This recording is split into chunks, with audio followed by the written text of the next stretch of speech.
Good afternoon, everyone, and welcome to another episode of Unscripted and Unchained RPG Review. I am DM Bloodworth, and as you can tell by the graphics here, this is going to be a video response to the video response, RPG community over on Facebook.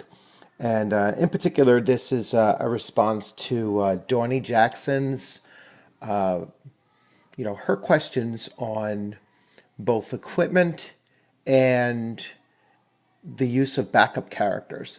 So, and thinking about equipment, I go back to, I'm pretty old school, Dungeons and Dragons, kind of player. I mean, I started, with D&D in the late 1970s, probably around 77 or 78. And I fondly remember, the 10-foot pole, the iron spikes, the 50 feet of rope, the caltrops, the oil flasks, travel rations, and, just before the adventure party went out there into, the wilderness, or out on an adventure into a dungeon, we made sure that we had all of these things. And my experience then is something that I try to still continue to do as a DM now, is that I make that equipment important and used in the adventure. So if I'm writing an adventure, I'm making sure that whatever I'm asking the characters to fully develop, I mean the players. When I'm asking the players to fully develop their characters, I'm asking them to think about the things that you're bringing with you. Prepare for your adventure. I usually give them like a day or two, or try to give them this sense that you know if they are going to have to respond to something very quickly, you know make sure you bring what you think you're going to need. And then I generate the circumstances as to whether or not they find it or whatever, and that becomes part of the storytelling as well, because if they forget an item, just like when you go on vacation, you forget something.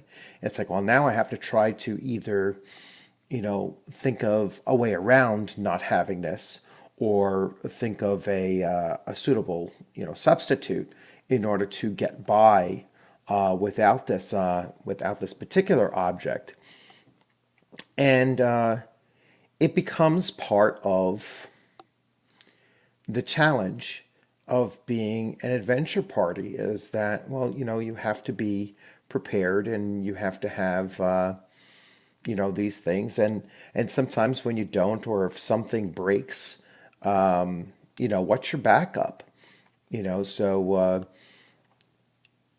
it also gives the opportunity for finding different solutions for challenges that the characters face.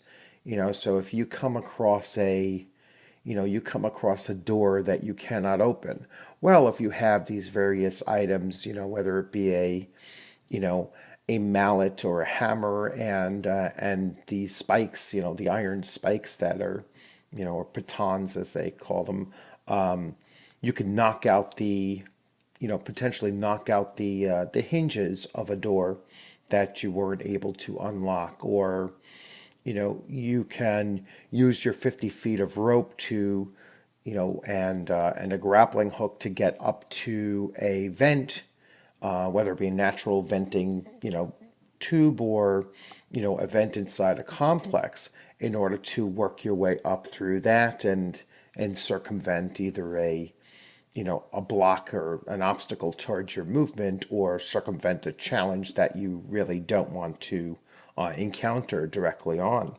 So I think that adding that kind of complexity, has a value. And it makes the characters, makes the players think of their characters in a much more holistic way. You start thinking of your characters, well, in this group, he's always going to carry he's always going to carry the extra torches. She's always going to carry you know, the rope or the netting, or and disperse it amongst the player character group. That way, one person isn't carrying all of the gear. And so if you lost that character, suddenly you know, they're up the creek without a 10-foot pole. Uh, so there's just, certain things that I like to require that add, yes, a little bit of detail and, complexity that some might not want to have to think about, and I've heard other, GMs or DMs say, well, you could have whatever equipment you might want within, reasonable, for the area that you're in. And it's not like they're walking around with a pouch of many things, and you could just, pull stuff out of the blue just because it was reasonable that you would have had access to that in the town before you left. I like the characters to be able to point to their, backpack, their pouch, and say, "Oh yes, I have this," and let's see if this can get us around this particular obstacle. So that's the thing on equipment. I think equipment is important, and some of that adventure gear or wilderness survival gear. Some of those things can be made part of, the circumventing of challenges, just like, wilderness skills. I know Rick Hilliard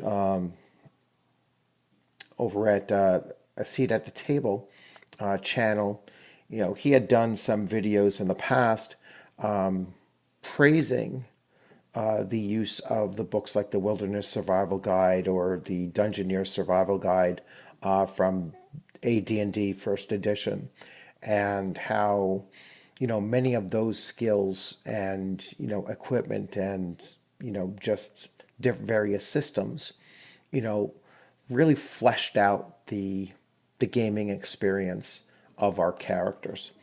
So that's my take on equipment, and why equipment, should be not overlooked.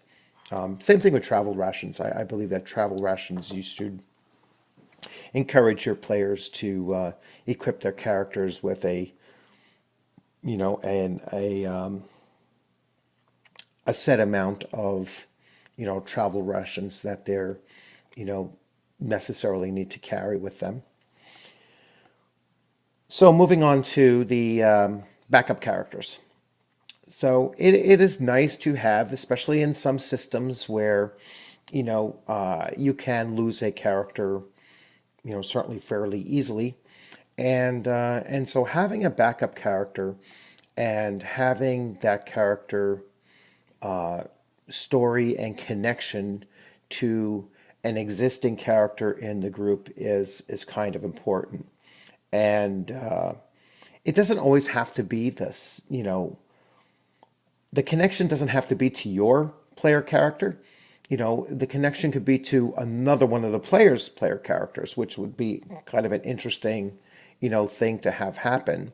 Is that that way that character is coming in and automatically has a connection to you now that you're playing it, but that character also has a connection to one of the other players and his or her character as well, which is, an interesting thing.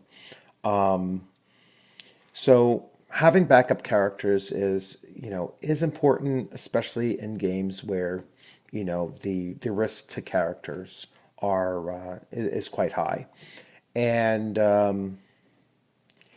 having those characters fleshed out, instead of saying, all right, wait, hold on, I'm going to, sit here and roll out this character.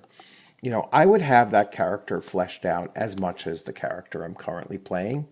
And the character I'm currently playing, I like to think of the character in, like I said earlier, a very holistic way.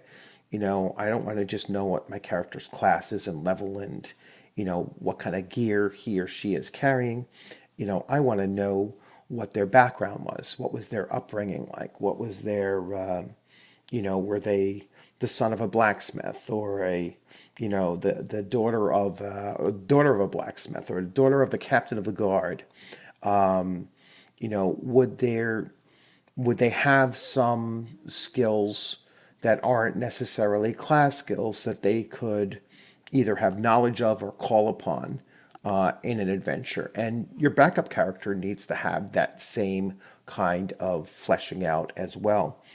One thing I wouldn't do is if a character dies, I wouldn't have this backup character suddenly pop in and be, obviously not in the same dungeon. That would be, I think, kind of silly.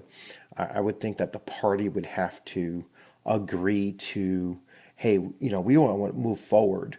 We want to bring, our fallen comrade back to,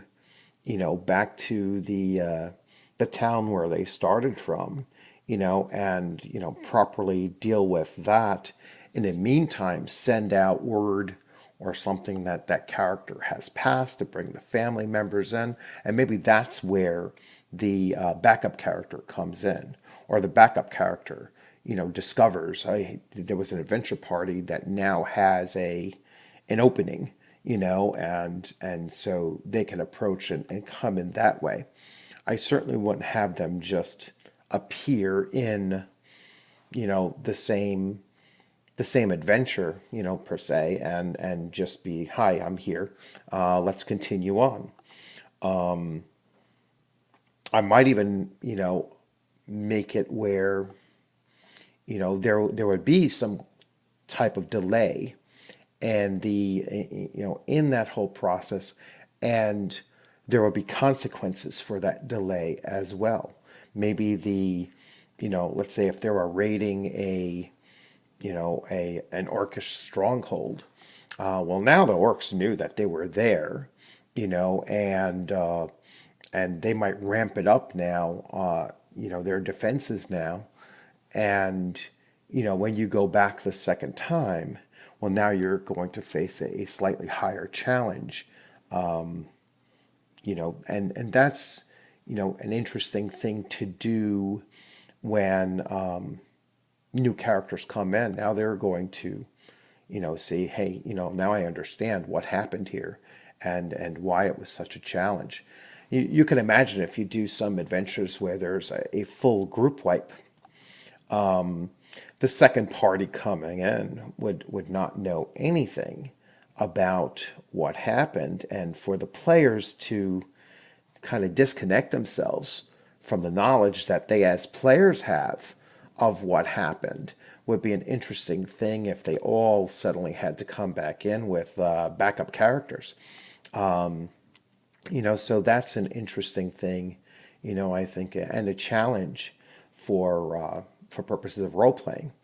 So really, I'd like to thank Donnie Jackson for bringing up those two ideas that she was talking about, and I hope you enjoyed this response. I'm going to put this up at the group on Facebook is the RPG Video Response Community, and it's basically a bunch of us, many of us either DMs or players or people with YouTube channels, and making these video responses about gameplay, basically. So not necessarily talking about our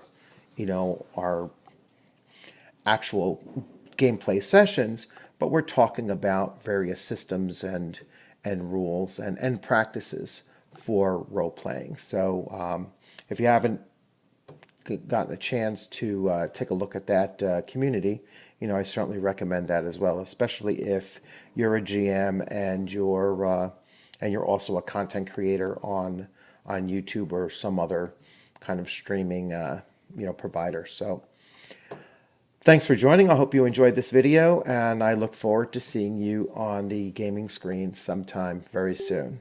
Have a good day.